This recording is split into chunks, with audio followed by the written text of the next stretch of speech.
Boa noite, Tapetininga. Tudo bem?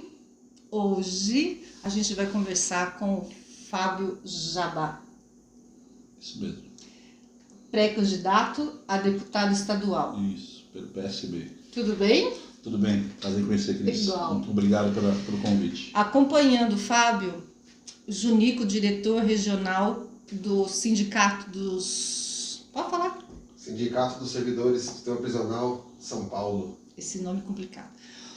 O Alan, também... Fernete, mais conhecido como Fernete, o tesoureiro do sindicato.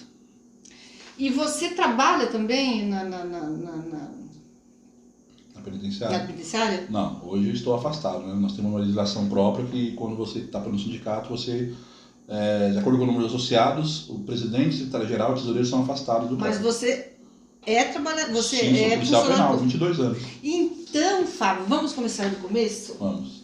Gostaria que você falasse um pouco da sua história de vida, porque você sabe, a gente tem três penitenciários, mas eu acho bacana, antes da gente entrar na sua pauta política, que você falasse um pouco, porque você não é da nossa região, então seria bacana a gente ouvir de onde você é, como é que é a sua história, contasse um pouco pra gente. Bom, meu nome é Fábio César Ferreira, né? Estou com 43 anos, 4 de abril de 79 eu nasci, ariano, teimoso. Tudo. E eu vim numa cidade muito pequena chamada Lavínia.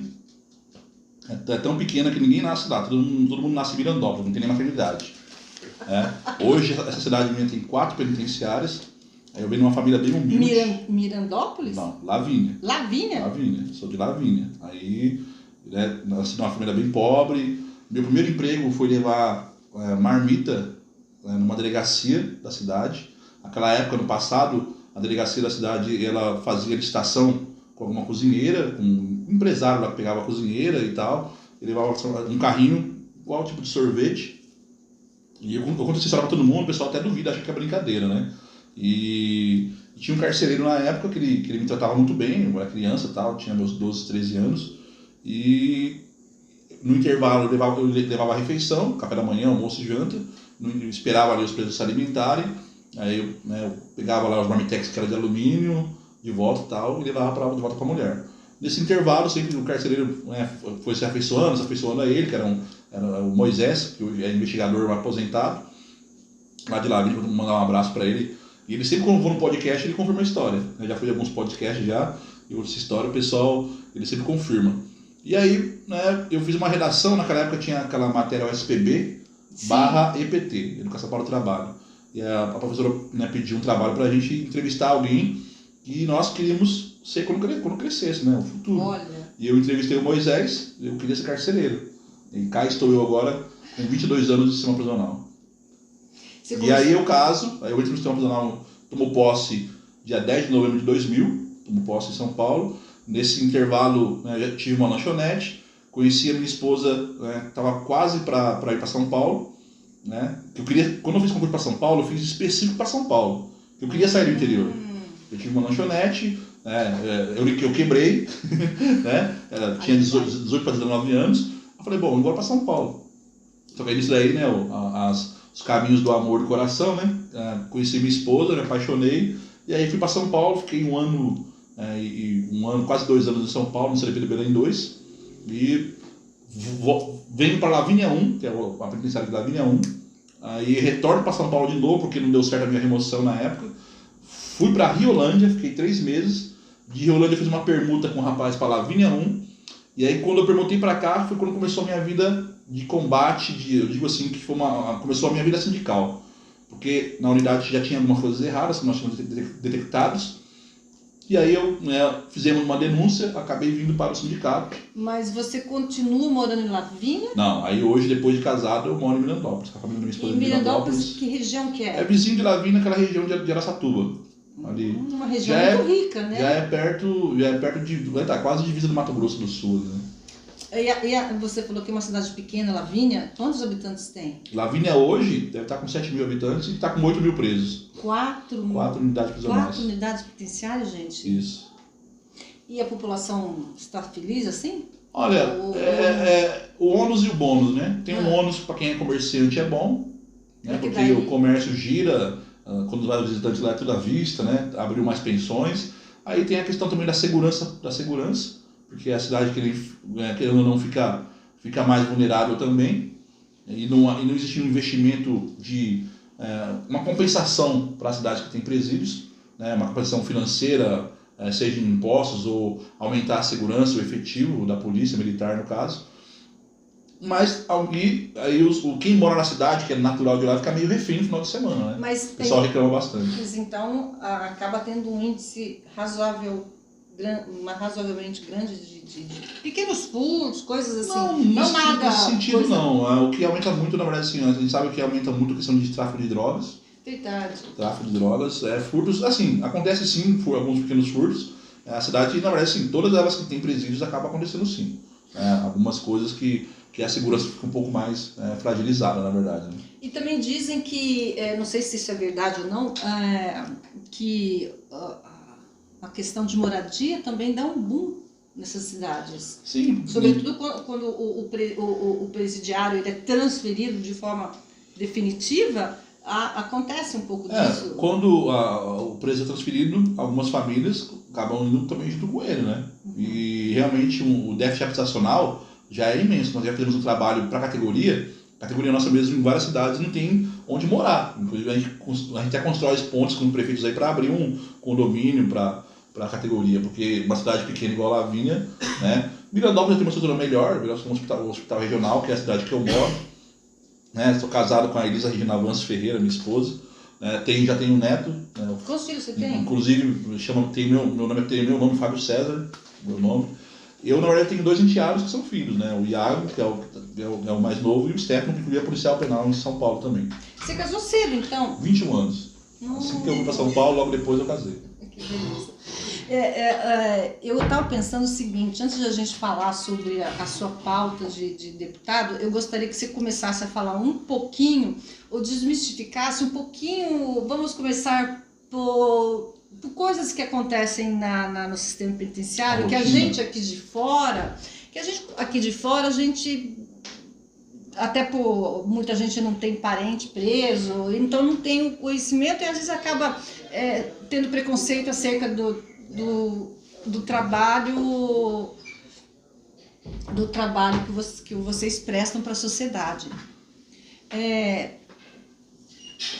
Fala um pouquinho, para começar, sobre a questão que todo mundo, quando eu comentei sobre que você viria aqui, que queria saber o que é verdade ou mentira com relação ao auxílio reclusão. Porque todo mundo diz o seguinte, é R$1.200, R$1.300, ganha mais que o salário mínimo, o cara não trabalha e ganha o salário. Explica, por favor. Primeiramente, eu vou ser bem técnico, né? As pessoas podem acessar no Google lá, auxílio reclusão, que vai cair lá no site do INSS, e lá vai ter tudo o que as pessoas precisam saber de verdade sobre o assunto, que foi criado junto com a CLT, lá com o Getúlio Vargas, né, quando ele criou a CLT, e só é assegurado, porque é um seguro, só é assegurado quem estava trabalhando no momento da prisão. E qual o percentual? Um salário mínimo mesmo? Não, tem um teto lá de 1.200, eu não me atualizei esse ano ainda, R$1.200, é quase um salário mínimo. Só que é um teto, então não quer dizer que ele vai receber esse teto. Então, de acordo com o que ele contribuiu, o que ele pagou, ele recolheu, ele vai receber, não é o teto total. E também não é por filhos, ele pode ter 50 filhos que vai receber só esse valor. Em média, isso eles recebem em torno de R$300, R$400, R$600. E não é o preso, é a família que recebe.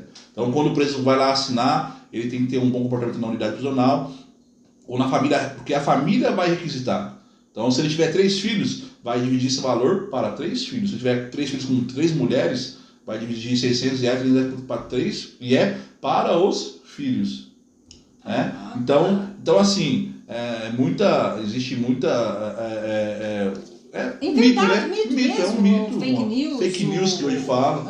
É claro que, pensando assim, eu acho que se fosse para... Eu acho que quem poderia tomar providência quem muda essa legislação é o presidente. Né? Na verdade, fizeram uma reforma trabalhista e não tiraram o auxílio reclusão. Retiraram o imposto sindical, né, na época da reforma trabalhista, retiraram vários direitos dos trabalhadores, mas não tiraram esse imposto, esse auxílio reclusão, que, ao meu ver, poderia ser retirado. Mas você, já fugindo um pouquinho disso, você é favorável que o trabalhador tenha um dia descontado? Não, na verdade é assim. Eu queria morrer de cada fora, toda vez que chegava março, que tinha que descontar um dia de trabalho. O sindicalismo ele se perdeu com o tempo, né? Eu acho que na minha entidade, nós somos contra o imposto sindical, uma vez que nós só trabalhamos com quem é filiado porque quer. Então a pessoa não é obrigatório, o imposto sindical é uma obrigação. Quando fala imposto, já tem a palavra que é imposição. Então eu acho que eu trabalho na segurança pública, as leis são impostas, eu acho que um imposto, arrancar dinheiro do seu bolso, eu acho que não tem que ser imposto, tem que querer e autorizar. O sindicalismo, ele tem que conquistar o indivíduo, né? Sim. Por exemplo, eu não sou contra pagar um sindicato, mas você tem que se sentir representado pelo sindicato. Ocorre que, na maioria das vezes, o trabalhador não é representado por ele, não era representado por ele. Na verdade, era muito sindicato de gaveta, era muito sindicato patronal, muitas pessoas mamavam realmente na teta do governo, para bancar uma estrutura e que esses sindicatos não cumpriam a sua função, como nós cumprimos aqui no CIFUSPESP, né, porque realmente nós temos que representar a categoria. Nós temos que correr atrás, brigar, lutar para conquistar direitos, brigar e lutar para não deixar perder direitos. Então essa é a função do sindicato, e ser realmente a voz da categoria, né? E com relação, eu sei que já está doidinho para chegar na pauta, né? Mas mais umas coisinhas. Por exemplo, uma questão que é importante esclarecer. A gente sabe que quando a gente vai numa penitenciária, a gente tem que deixar o celular lá na portaria, não sei aonde lá. Eu sei porque eu fui uma vez lá com um amigo fazer uma palestra aqui perto da Sorocaba, sabe? Capela. E tivemos que deixar os celulares lá. E os funcionários também, né? Vocês não usam lá. Então, como chega tanto celular nas penitenciárias? Bom, eu quero, até para, se for uma medida didática, eu vou contar como funciona a rotina da penitenciária. Por favor. Então, toda pessoa que vai entrar numa penitenciária é revistada. Então, ao você chegar numa penitenciária, você vai ver a subportaria, que é aquele portão da entrada. Depois vai ter a portaria, onde você vai deixar os seus pertences, você vai ser revistado, né? Os servidores todos passam por lá. Nós temos um portal dentro de metal. Se apitar, você vai passar pelo scanner corporal, certo? E passando desse setor, depois você vai ter a revisora, que é um outro setor que você toma uma outra geral, correto? E depois sim você vai, né, o trabalhador vai adentrar os pavilhões, o cara vai assumir o seu posto de trabalho, e quem está no pavilhão vai fazer a conferência dos presos, que é a contagem, né? Nós temos que, todo dia que assumir o plantão, você tem que conferir os materiais, chaves, algemas, os materiais da gaiola, e depois contar o pavilhão, que é fazer a conferência dos presos, né? O raio 1, cada cela tem seu número de preso, eu vou contar aquele pavilhão, e aí sim depois eu passo o plantão. Depois que bateu toda a contagem, ninguém fugiu, tudo certinho, o outro plantão é liberado. O visitante, ele, quando ele entra na unidade, ele também, nos finais de semana, ou qualquer visitante que de repente vá lá esporadicamente visitar a unidade prisional, ele também passa por esse mesmo setor de revista. A questão da corrupção é uma questão de caráter, né? Não é questão de profissão. Então tem pessoas igual como deputados, presidentes e tudo mais, que ganham milhões e mesmo assim ainda roubam e fraudam, né, o erário público. No nosso caso é bem diferente, acontece corrupção, mas nós temos vários exemplos. Vocês podem ver até no nosso site do sindicato, hoje o G1 aí, várias TVs aí, empresas divulgam as apreensões, que não são poucas, então tentam burlar de todas as formas. Hoje existe drone, existe gato correio, pombo correio, existe arremessos, os famosos ninjas que jogam coisa para dentro da cadeia. Então a gente, na maioria das vezes, nós pegamos. Então, não é uma questão só de corrupção, é uma questão de, inclusive, pode acontecer hoje nós estamos no scanner corporal, mas pode acontecer uma falha também da máquina, né? Então, são várias formas que existem de burlar a segurança. O advogado? Agora sim. O advogado é revistado? O advogado também é revistado. A maleta do advogado? O advogado ele não pode tomar um porte, certo? O que é tomar porte? Tomar porte manual, então ele passa por detector de metal, então ele não pode apitar. Se ele passar pelo porte dele a maleta dele passa. O que ele levar vai ser revistado. Então se ele levar papel, folhas, o policial penal vai revistar. Então, a maleta vai passar se lá, o sapato dele apitar, ele vai ter que tirar o sapato. Maleta também passa. Não entra com maleta. Não, maleta que eu digo não, ele não entra com maleta, ele a não xícara, entra. pasta de executivo. Não entra. Ele só entra com papéis na mão. O máximo é um envelope. Então, é realmente aquilo que você falou, né? Em todos os lugares tem corrupção mesmo e tá cada vez mais atento a isso e punir mesmo. Só que né? hoje eu posso falar para você, Cris, que o índice hoje está muito pouco. Na verdade, as apreensões que nós temos feito ultimamente, a categoria está de parabéns, nós temos feito várias apreensões e até quando se pega um corrupto, quem pega é o bom. Então, a maioria é bom. Se alguém sai fora do caminho, quem vai prender, né, o vagabundo nesse caso somos nós mesmos. Não, mas eu acho, por isso que é importante a gente falar essas coisas antes da gente falar sua pauta política, porque desmistifica mesmo, porque a gente torce para o combate à corrupção mesmo, que sempre vai existir, porque o ser humano não tem jeito. É corruptível. É corruptível, uns mais, outros menos, mas dizem que todo mundo tem um preço. Não é? Então, na verdade, o que a gente tem que fazer é mitigar as oportunidades para que o delito aconteça. Sim. Né? Evitar. Não, o sistema prisional ele evoluiu muito nas últimas décadas para cá, depois de 2006, que teve aquela situação que São Paulo parou por causa do PCC. Então, evoluiu bastante. Nós temos o GIR, que é o nosso grupo de intervenção rápida. Chegou os escândalos corporais. O que falta hoje muito é material humano, o déficit funcional é muito grande. Nós temos uma superlotação carcerária, né, que muitas pessoas vão dizer assim, mas se tem 50 lá, cabe 50, mas para nós é terrível isso daí, porque fragiliza toda a segurança. Se falta funcionário, vai faltar segurança. Então vamos eu acho que as dúvidas principais, eu acho que são essas mesmo, de moradia, de segurança, de levar droga. Hoje todo mundo é muito interessante. Uma última coisa antes da gente ir para a pauta, para a sua pauta de deputado, pré-deputado, de deputado. Quando um homem ou uma mulher, eles conseguem entrar, vocês descobrem que a pessoa tem drogas dentro do estômago, o que elas usam lá que elas não morrem?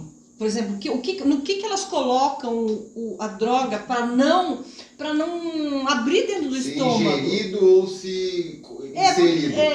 As duas formas, ingestão ou inserção. Quando é inserção, acho que não chega no estômago, né? Só fica no canal. Mas tem gente que ingere isso, gente, não. Olha, depois do escândalo corporal... Agora é só Então, é assim, se tentar vai ser pego, né? Tanto é que às vezes até gases formam uma bolha, aparece no escândalo corporal.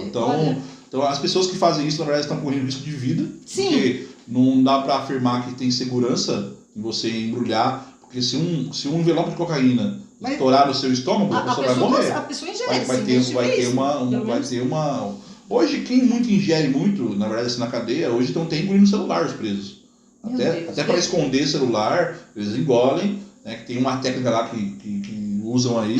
E aí sim também tem a introdução anal e vaginal também, que era o que nós mais pegávamos. E acontece ainda também. Mas aí, só que hoje, como passa no estômago... Não, mas é assim, eu não posso falar da vida do crime porque eu não sou criminoso. Sim. Mas as pessoas que tentam burlar a segurança, elas vão tentar de várias formas. Se elas sabem como funciona ou não, nós continuamos pegando.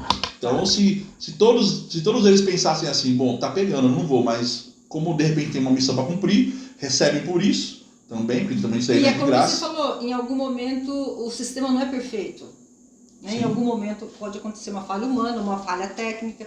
Só tem uma coisa no Brasil que é perfeita, você sabe, né?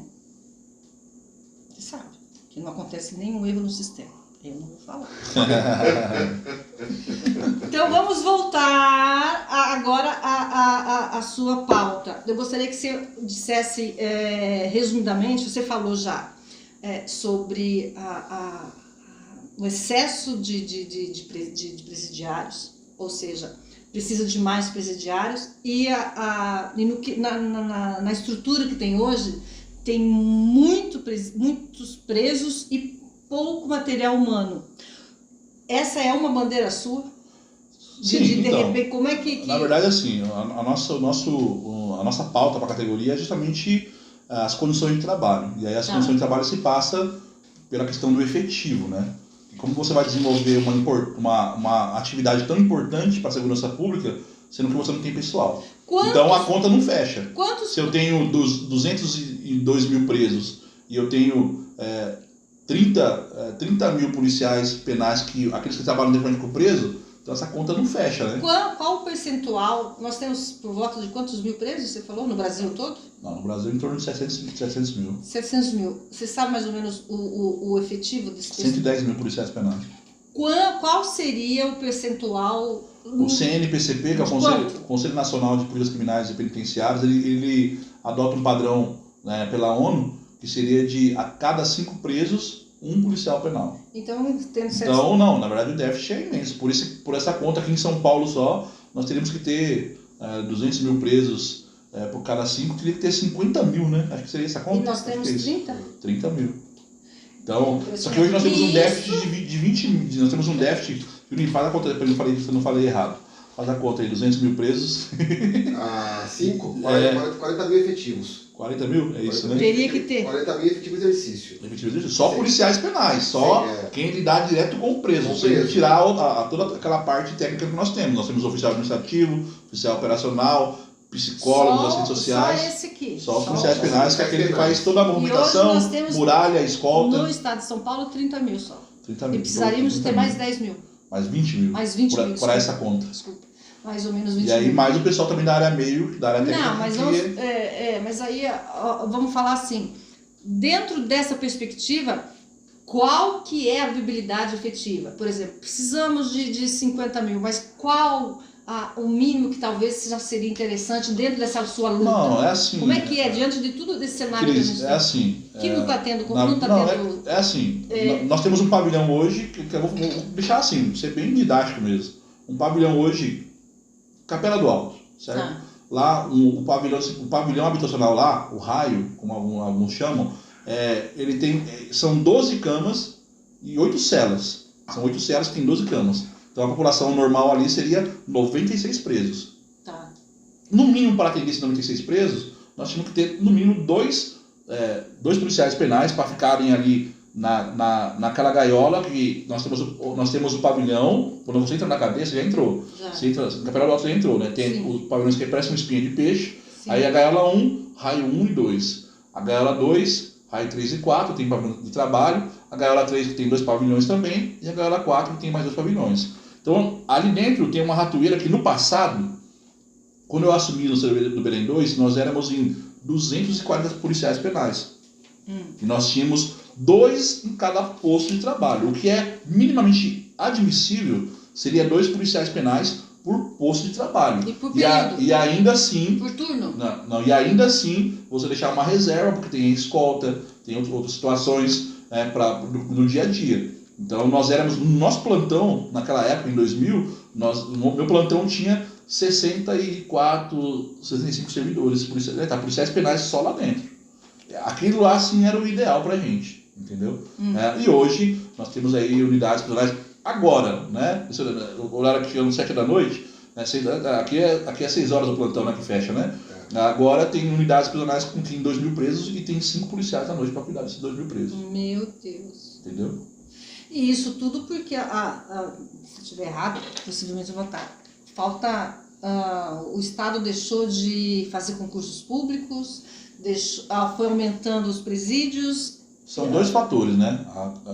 Infelizmente o Brasil vive um problema social que já faz tempo, né? Falta emprego, então vai acontecer aquela bolha que vai acontecer, né? O crime, algumas pessoas escolhem, que hoje o crime também virou carreira. Tem pessoas que escolhem ser criminosos e ir pro lado do mal. Tem aquelas pessoas que acontecem algum acidente de trânsito e matou alguém e vai cumprir pena. Tem aquela pessoa que está num boteco no final da tarde e alguém xingou ele, pegou uma faca e matou, vai pra cadeia. Né? Tem pessoas que não pagou pensão, vai pra cadeia. Então, nas penitenciárias existem vários, né? Tem estupradores, tem os caras das facções. Então são várias pessoas que vão para lá. E isso aí a cadeia é um problema social, né? É um problema social. É um problema, mas é um problema de escolha também, né? Tem a escolha, tem social, escolha, são vários fatores que levam... Se todo mundo que não tem dinheiro vai ser bandido? Eu acho que ele tem bandido rico, tem bandido classe média, tem bandido... E é aquele pior bandido que vamos lembrar aqui da pandemia, aquele Abas que desviou 500 milhões de reais, eles foram para um regime, né, praticamente quase semiaberto. Então a corrupção hoje, porque uma coisa é certa, né, entrando na questão eleitoral, as pessoas têm que votar em pessoas que realmente têm compromisso em combater a criminalidade. Por que os deputados não votam lá um pacote para mudar o Código Penal, para aumentar a pena? Né?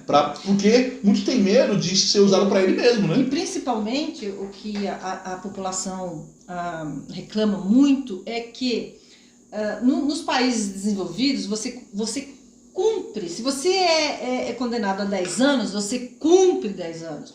Não tem essa coisa de semiaberto, fechado, etc, etc. Nos Estados Unidos, por exemplo, não tem esse negócio, quase não tem essa coisa de você sair. Então, aqui tudo é muito, muito fácil.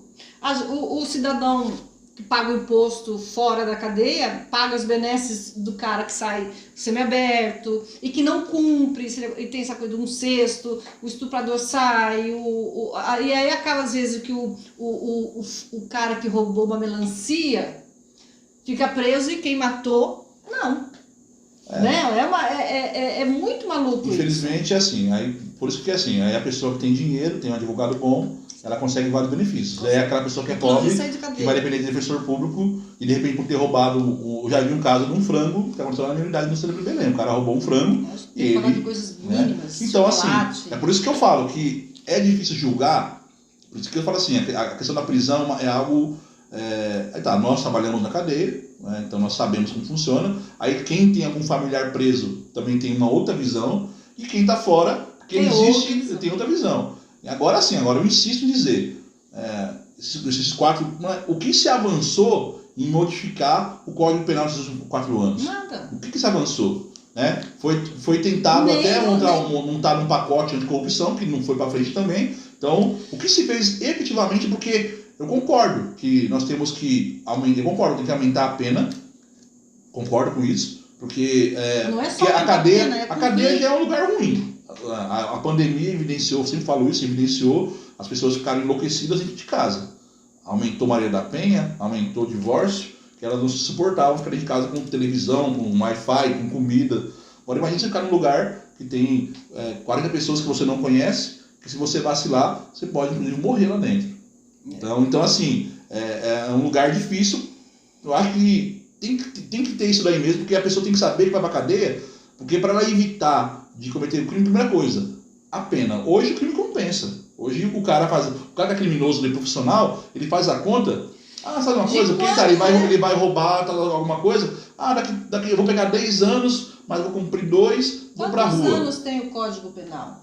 Essas coisas não é de agora, não é de 3, de 4, de 10 anos. É de quantos anos tem o Código Penal? Tem mais de 40 anos. Mais de 40 anos. E nessa progressão, quantos anos mais vai demorar para que alguém tenha coragem e mude alguns itens do Código Penal? É por isso que, mais uma vez, o Brasil tem a oportunidade de eleger pessoas que realmente vão trabalhar para isso. Porque nós tivemos agora uma bancada da bala mesmo em Brasília, que era uma bancada de mais de 200 deputados que não fizeram isso. De fato, eles não conseguiram muita coisa, né? Sim.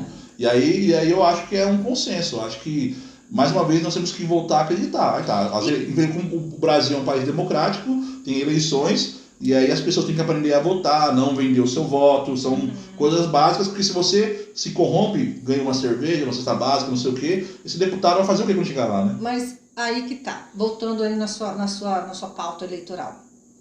Essa situação de deficiência humana para trabalho e muita eficiência de levar gente para cadeia por questões N, como que você, se for eleito, como é que você vai tentar, o que vai ser sua pauta junto? Nós temos que primeiro entender o que é... nós temos que entender o que é o papel do deputado. Sim, né? Exatamente. O deputado ele tem um papel de legislar, criar leis, e um papel de fiscalização. Sim. Então, enquanto categoria, porque o nosso mandato é exclusivamente, lógico, não quando eu falo categoria, essa categoria vive numa cidade, então nós vamos pensar em políticas públicas, em leis, para beneficiar não só a categoria, como o município. Sim, como eu disse aqui, está tudo ligado. Então, o policial penal ele utiliza o serviço público do município, Ele precisa da segurança, da educação, do lazer. Então, um deputado, ele tem que saber atuar em várias áreas. Quando a gente fala da proteção da categoria, é justamente criar legislações. A categoria nossa ela sempre foi esquecida, abandonada pelos governos, e nós não temos nenhum representante lá, na unidade, por exemplo, né, na LESP. Então, nós temos que criar leis para proteção da categoria. Aí tá, nós temos agora a Polícia Penal, foi aprovada somente a PEC, então nós temos que regulamentar essa Polícia Penal. Isso que eu queria perguntar para você, que eu esqueci de perguntar lá no início da nossa entrevista.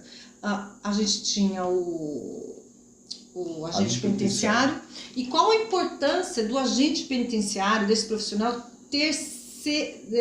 passar a ser policial penal? Então, na verdade, Cris...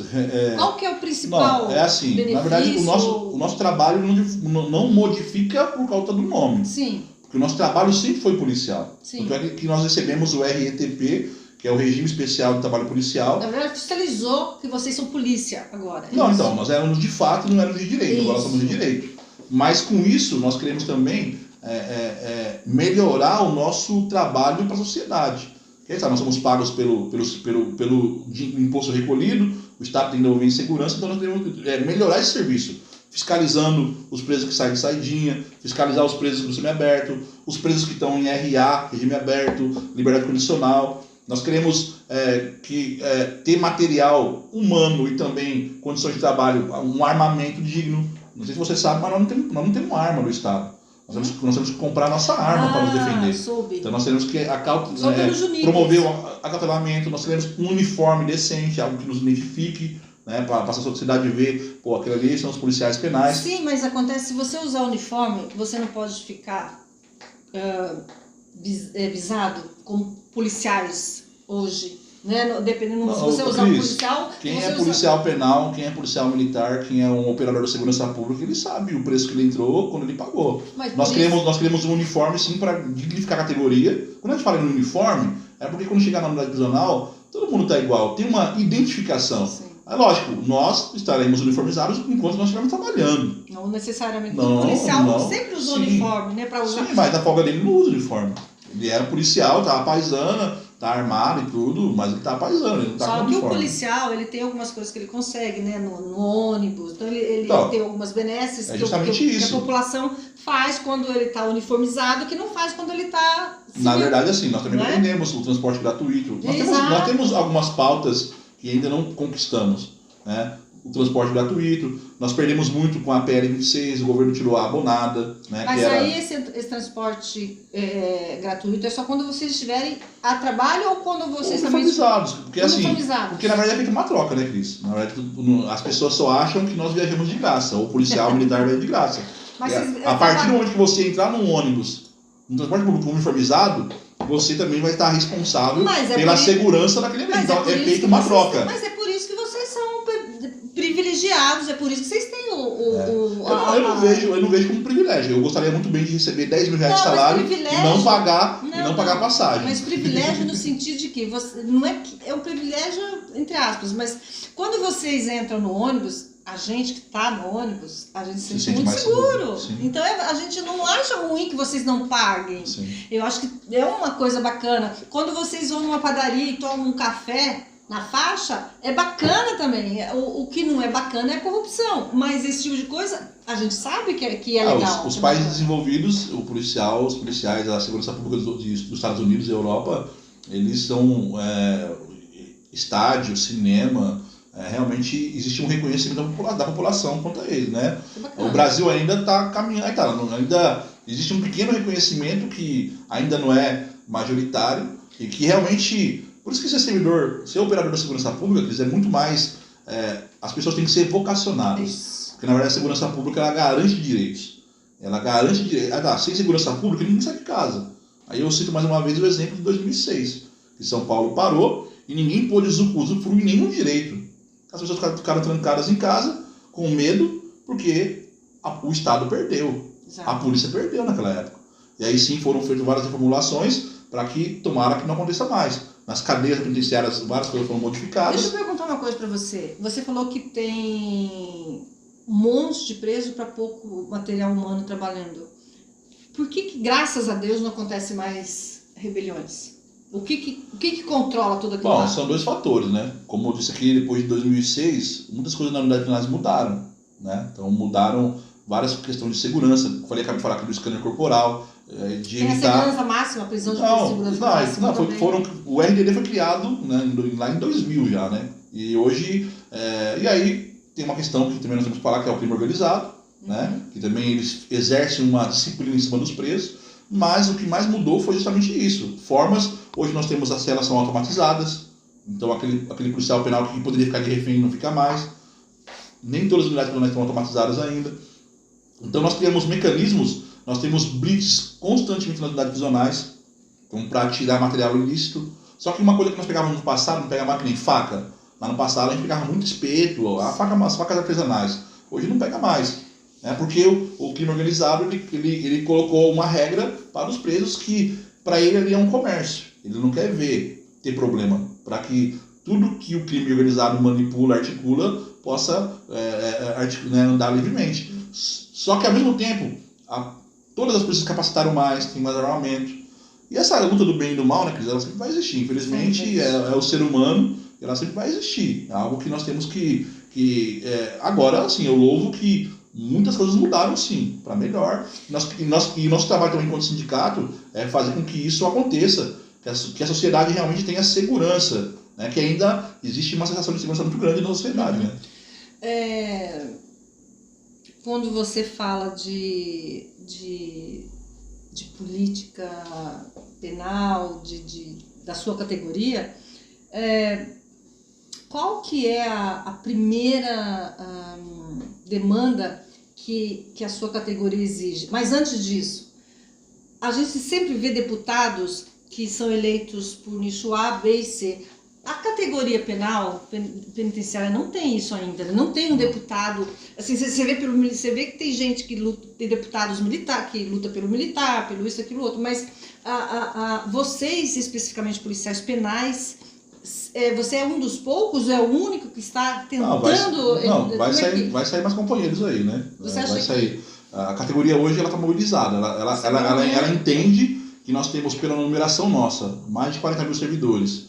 Aí nós colocamos mais 15 mil inativos. Nós temos condições de eleger. Quantos? Tanto um deputado federal como um estadual. Se nós estivéssemos bem organizados, dava para eleger até 2 estaduais e 2 federais. Mas ainda nós temos que organizar a categoria, unir e buscar esse sentido único. Federal, vocês estão achando que quem?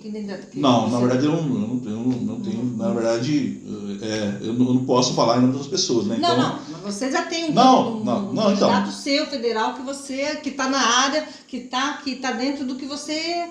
que está na área penal, é isso que eu... na verdade, assim, não é simplesmente isso, não é porque na categoria que também nós vamos votar. As pessoas têm que entender que é uma eleição e a pessoa que se candidata tem que demonstrar capacidade, articulação, porque não pode só se candidatar por ser candidato. Eu acho que tem que ter algumas qualidades, né? Tem muita gente picareta que se candidata, né? E aí, assim, a principal pauta nossa, Cris, você passa pelo salário. Sem salário, nós sobrevivemos. São Paulo hoje paga o pior salário do Brasil para a polícia penal, para militar, para civil, para professor, para todo mundo. Você acha que militar, o penal, agora vocês estarão no mesmo piso inicial? Sim, nós queremos com a polícia penal, primeiro regulamentar a polícia penal, criar a lei orgânica, lei complementar, as atribuições, os direitos, e aí sim nós pensarmos num salário mais digno, e aí sim partir iniciar o salário. É claro que um deputado eu não posso também enganar as pessoas que um deputado ele não pode fazer lei para aumentar salário.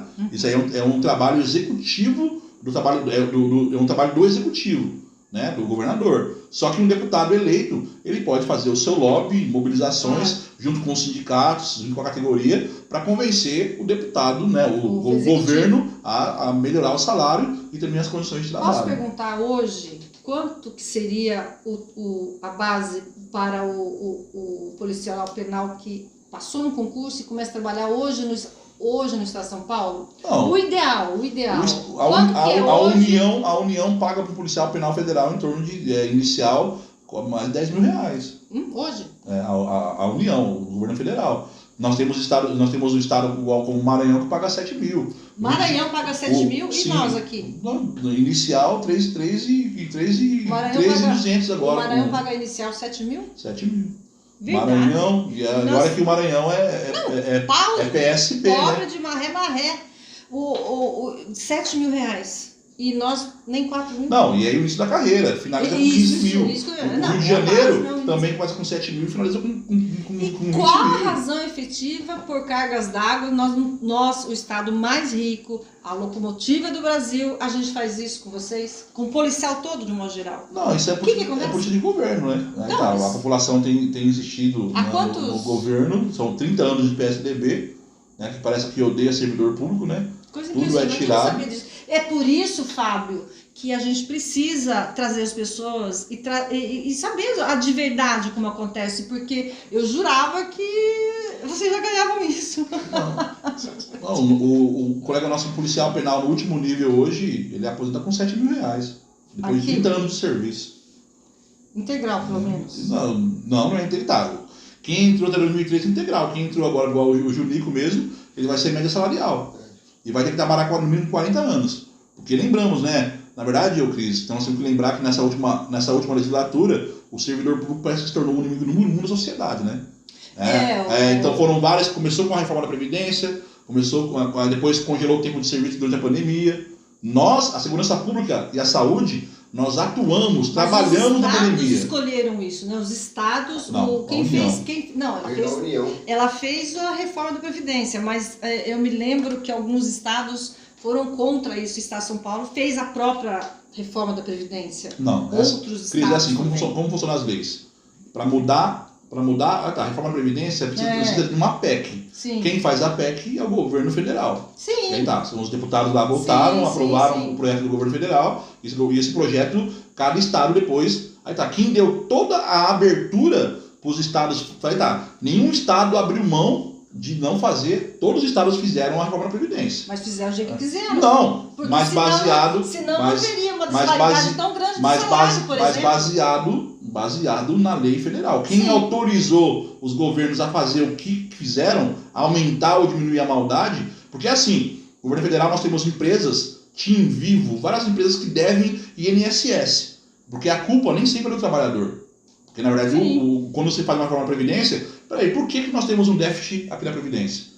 Mas quem não está recolhendo INSS? Por que aquelas empresas que devem? Então, ao mesmo tempo que vamos pagar a conta, eu não teria o menor problema, Cris, de ser uma reforma previdenciária justa, que todos pagassem a conta. Igual nós temos lá em Brasília hoje, pertinho lá, para ser votado na próxima legislatura, a reforma administrativa. Porque o servidor público, como nós fomos chamados de parasita, fomos chamados de vagabundos. Só que, como eu falei para você aqui, nós temos que entender que o serviço público prestado, ele é o retorno do imposto que nós também pagamos. Não, eu entendo tudo isso, mas o que eu não consigo entender, você pode falar o que você quiser, como que você vai dizer que o governo federal ditou que o Pará, por exemplo, o Maranhão pagasse 7 mil, o estado de São Paulo não. Isso é uma prerrogativa do governo. Federativo. É o governo, não é o governo estadual, quem faz? Sim, mas é aquela velha situação que eu falo para você. É o trabalho do executivo com o legislativo, não é isso? Não, executivo, unicamente do executivo. Mas você não acabou de falar que há que se ter uma conversa, a política não é não é barganha, não é sentar e conversar. Se o Maranhão teve força, o legislativo, a categoria teve força para conseguir um salário de 7 mil e nós aqui não, aonde está o erro? Então, que tem na verdade é assim, né, Cris? Se a gente for, para não ficar só numa conversa, num diálogo simples, eu teria que pegar a história do Maranhão, que eu não sou maranhense. Não, eu sou Então, eu teria que ver, porque assim, o estado de São Paulo sempre pagou mal ao servidor público, isso é fato. O estado de São Paulo, tanto é que vários estados, porque assim, porque da mesma forma que aconteceu isso, nós temos, quando teve uma crise nacional, vários estados deixaram de pagar o servidor público. Sim. O estado de São Paulo, aqui em São Paulo, nunca deixou de pagar o serviço público. Isso não. Então, agora sim, nós queremos valorização? Queremos sim, queremos a valorização real. Porque assim, por que nós, segurança pública, queremos receber mais? Sabe por quê, Cris? Porque nós morremos cedo. Nós temos um estudo da USP aqui no sistema prisional, que o servidor nosso, ele tem uma média de vida de 45 anos de idade. Então, todo operador de segurança pública, ele sai de casa e não sabe se ele volta. Então, não é que nós somos melhores que ninguém. Nós não queremos ser melhores, só que a nossa profissão, nós arriscamos, nós damos a nossa vida para salvar a sociedade. E é literalmente. com sangue. Nós já perdemos quantos companheiros aí por isso que não dá crime organizado, é perdemos por causa de um assédio moral, que a pessoa foi assediada na unidade prisional e se matou porque não aguentou a pressão do seu superior. Então, assim, quando a gente fala de salário, porque a nossa média de vida é curta. Sim, e o que a minha mãe, a minha esposa, os meus filhos, meus netos, na verdade, recebem em troca do Estado. Porque agora sim, existem políticas públicas que podem ser feitas. Olha só, a educação tem um piso nacional da educação, sim, que foi votado lá no Congresso Nacional. A saúde acabou de aprovar um piso nacional para a saúde, merecem, parabéns. Agora, por que nessa atual legislatura não também... Porque se nós temos, como eu disse aqui, nós temos mais de 200 policiais da bancada da bala, nós temos um presidente que adora a segurança pública, que fala sempre dela, e por que não foi criado um piso nacional para a segurança pública? Porque se ele cria o piso nacional, os estados têm que seguir.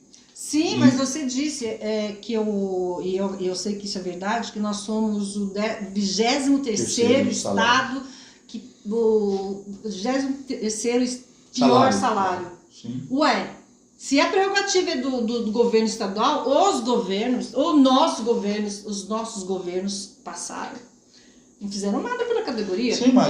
eu estou falando... não, concordo com você. Independentemente de desconhecer a história dos outros estados, que a gente falou só do Maranhão, mas se nós somos o 23º... Mas justamente, Cris, nós falamos aqui na conversa, se passa pela política. O estado de São Paulo, a população, ela continua... vai ter mais uma chance de mudar a forma de governo de São Paulo. Porque aí nessa hora, quem realmente executa, quem vai executar essas leis? Quem vai executar um aumento de salário? É o executivo. Com então nós podemos... força da sociedade do legislativo. Sim, mas... Porque quem faz as leis, porque assim, quem vota eu admiro o seu trabalho, você demonstra que você gosta da segurança pública, mas será que todo mundo pensa assim?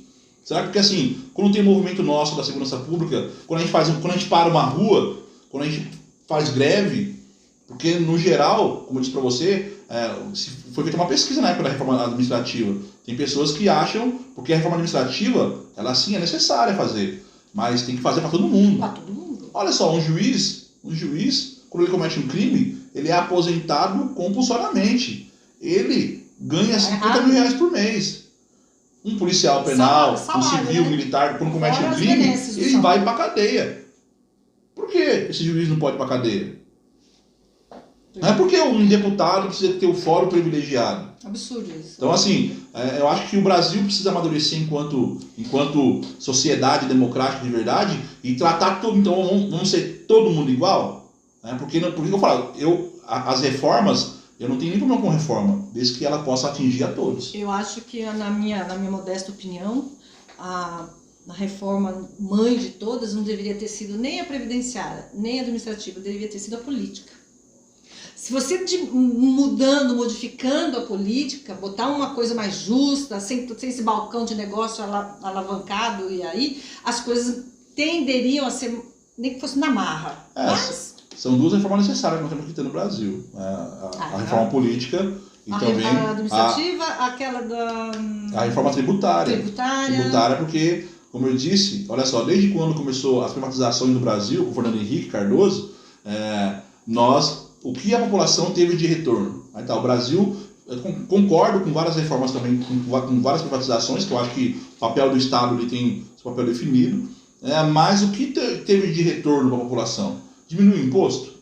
Não, ao contrário, na verdade... Aliás, precisava aumentar rapidinho a tabela de imposto de renda, não, gente? Sim, o imposto de renda mesmo, que não foi feita a correção. Quantos governos passaram e nenhum deles? Acho que a última vez eu ainda pagava imposto de renda em 2006. Acho que foi a última. Na verdade, Cris, o que nós temos que pensar hoje, igual eu disse para você aqui nos bastidores antes, que eu analiso política sem emoção. Acho que as pessoas que estão lá, que são colocadas lá para fazer um mandato, tanto de deputado federal, estadual, senador, governador, presidente, porque, olha só que interessante, eles trabalham com o nosso dinheiro, nós pagamos impostos. Então, como eu recebo na minha categoria, aí você fez a sua cara, você é sindicalista, a sua cara mesmo, a sua atribuição é lutar por nós. Então, você não fez mais que a sua obrigação. Então, um deputado estadual, um federal, um presidente de governo, porque na verdade ele trabalha com dinheiro de quem?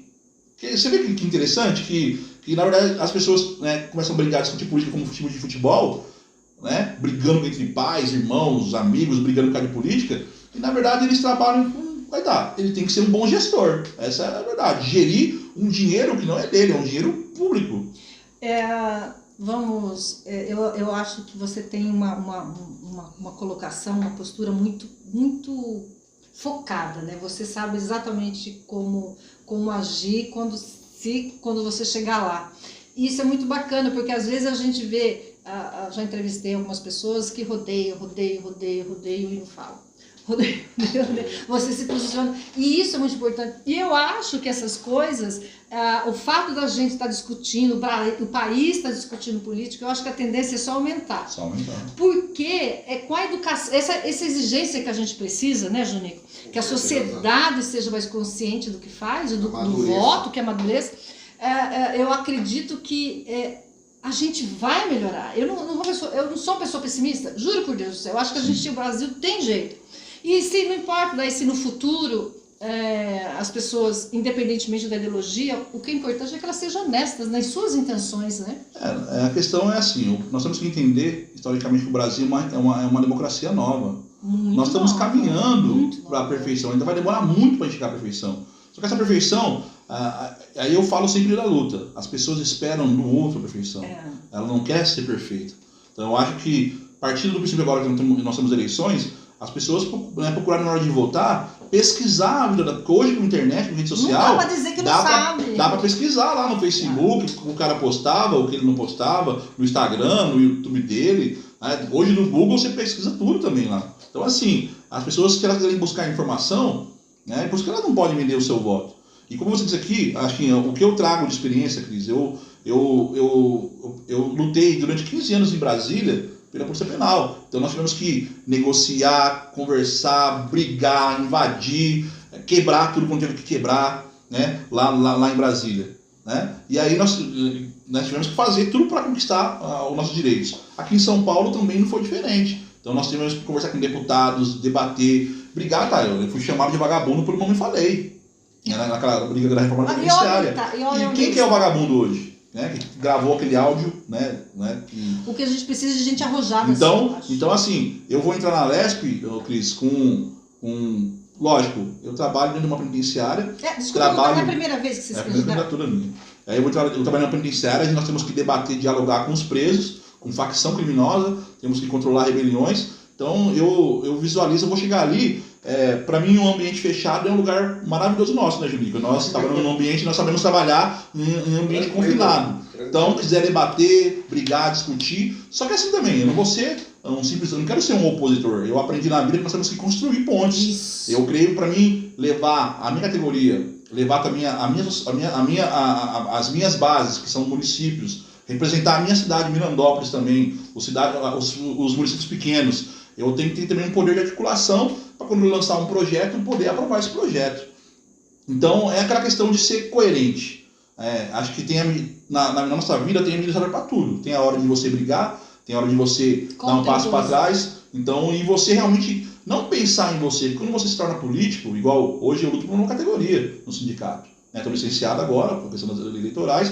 Então, eu aprendi, não é a minha vontade, é a vontade de um todo. É a necessidade. Então, os municípios têm necessidade, a minha categoria tem necessidade. Então, chegando ali como deputado, saber atuar, né, saber construir, entender o que eu vou fazer, conhecer o regimento da Lesp, né, que eu não posso chegar lá também, chegar lá de alegre, o que eu vou fazer agora? Estou deputado, o que eu vou fazer? Não, eu já tenho que saber, eu já entro sabendo o que eu tenho que fazer, Cris. Isso eu falo para você, que devido a essa experiência que nós tivemos no sindicato, de estar sempre na Lesp, estar sempre no Senado, estar sempre na Câmara Federal, de entender o jogo político. Isso, né? Então, isso é importante demais. Isso é importante, ter conhecimento, né? Isso é importante. A gente meio que já está indo para o final. Eu sei que ainda você vai para mais uma entrevista. Mais uma entrevista hoje. Nossa agenda está cheia. Você sabe que é um trabalho, falando desse trabalho, se você está querendo, tem que ser um trabalho o tempo todo trabalhando. O tempo todo, porque eu acho fantástico esse negócio da eleição, porque exige que você saia, que você se entregue, porque senão, se eventualmente você não conseguir, você vai saber, eu fiz o que eu pude, o melhor do melhor do melhor. Tem que estar, né? Você tem que construir essas pontes e não desistir, porque... Olha, no sindicato, com todas as intempéries que nós tivemos, nós fizemos o nosso dever de casa. Sim. Então eu costumo dizer assim, me dê a missão que eu cumpro. Então nós aprendemos a cumprir. Você tá andando em quantas cidades? Você está indo em todas as cidades? Olha só, nós temos penitenciários em 103 cidades de São Paulo. Então nós temos que, por obrigação, ir em todas, né? Inclusive dialogar. Você já conseguiu em quantas? Não, na verdade a campanha não começou, agora é pré-campanha. Não, é pré-campanha. Então... Esses últimos meses aqui eu visitei 35 unidades prisionais. 35 unidades prisionais. Só em julho? Então eu tenho agora. Só que na verdade assim, eu vou ter que repicar depois, né? Porque não tem material eleitoral agora, né? Então a gente está fazendo um trabalho de visitar, lógico, pegar as lideranças, conversar com as pessoas que vão nos apoiar. Agora é uma pré-campanha. Aí na campanha em si, nós voltaremos onde nós já fomos e para levar lá o número, né? Levar material e fazer aquela conversa que a gente pediu o voto. Eu sei que ainda não pode falar. Ainda não. Mas você já é candidato? Sou candidato. Teve a convenção no PSB. Teve a convenção semana passada, sou candidato, deputado estadual. O número ainda não saiu, né? Na verdade, a ata. Mesmo que tiver saído, só pode falar. A ata, se não me engano, está ficando pronta amanhã. A ata dia 16, né? A partir do dia 16. 16, dia 15. Eu costumo, quando eu entrevisto pré-candidato, algum político aqui, eu costumo pedir para ele o seguinte, antes da gente dizer tchau e ir embora. Que você dissesse, olhasse ali e falasse com o seu futuro eleitor, futuro apoiador, ou hoje apoiador e quem sabe de futuro eleitor, o que ele tem que pensar, o seu público-alvo, o que ele tem que pensar quando olhar para você, para colocar você, por que ele tem que colocar você na balança? O que você pode dar de diferente, se é possível, para ele? Por que é importante você na vida desse apoiador? Bom, na verdade nós já fomos provados, a categoria já nos provou, enquanto sindicalista, presidente do sindicato, né, que como eu disse aqui, eu já estou há 18 anos na vida sindical. Então há 18 anos que eu milito, que eu luto, desde 2017, presidente do Cifuspesp. Então nós provamos que nós podemos avançar, se tiver unidade, tiver direção, tiver estratégia, tiver capacidade de negociação. Então, algumas características que um político tem que ter. E, inclusive, amar a profissão. Eu amo o que eu faço. Eu sonhei em ser carcereiro, tudo bem que hoje sou policial penal, mas sempre gostei da segurança pública, então eu me sinto realizado. Eu não sonhei em ser presidente do sindicato, não sonhei em ser deputado. Nós entendemos que nós temos uma necessidade de poder avançar. E o sistema prisional é um setor da segurança pública que ele é abandonado, que ele é esquecido por todo mundo. Como alguns dizem aí, não traz voto para ninguém. Então, tanto os presos... Você está abrindo os presos, quando eles são presos, são abandonados. Nós, enquanto policiais penais, entramos lá, as pessoas se esquecem que agora, nesse horário, tem pessoas lá agora cuidando de 1.000, 2.000. Só que na região de Sorocaba, que é a nossa regional, tem 18 mil presos. Então, olha só, a nossa luta, ela não é uma luta somente pela categoria. Porque se a categoria avança, se ela se sente bem, ela vai também trazer o seu resultado final e melhorar a segurança desses municípios. Então, é um retorno que a sociedade vai ter também. E é claro, as pessoas quando vai votar em alguém, ela tem que sentir confiança. Exato. Ela tem que sentir firmeza. Então, eu nunca escondi, eu sempre dei a minha cara para bater. E sempre uma luta coerente, sem ser desleal com ninguém também. E por mais que eu tenha que discutir com o governador, com o secretário, com o deputado, eu sempre vou ser coerente, educado, posso aumentar o tom da voz, mas sem ser desrespeitoso. Então nós sabemos fazer o bom debate, o bom combate e sim, ter um objetivo. Que eu acho que não é só falar e você agir sem saber o que você quer. Então nós sabemos o que nós queremos, que é melhorar a vida da categoria, melhorar a segurança do estado de São Paulo, melhorar a vida da população de São Paulo. Parabéns. Torço muito por você. Foi um prazer muito grande te conhecer, ouvir esse jeito entusiasta, né, que chama as pessoas. Eu desejo de fato sorte e vocês que vão votar, o importante mesmo é a capacidade, é a intenção, é o objetivo, né, o foco. E isso ele tem.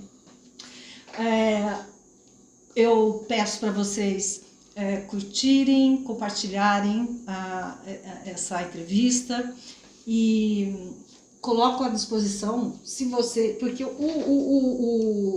esse tipo de canal, o YouTube, a gente pode fazer entrevistas. Sim. Estou à disposição. Então, se você quiser, eu me coloco à sua disposição. Quando voltar aqui, eu vou Se você achar por bem, e quem quiser conhecer meu trabalho, é só visitar lá, né, @FabioJabá no Instagram, Facebook, YouTube, né, Twitter, todas as nossas redes, para conhecer um pouco do nosso trabalho, a nossa luta pela categoria, que é justamente porque as pessoas acham assim, pô, ele tá trabalhando para a categoria dele, mas não. O nosso retorno é para a sociedade, nós pensamos no todo, na verdade. Ok. Então, gente, por hoje é só e até a próxima. É isso, foco na missão. Foco na missão.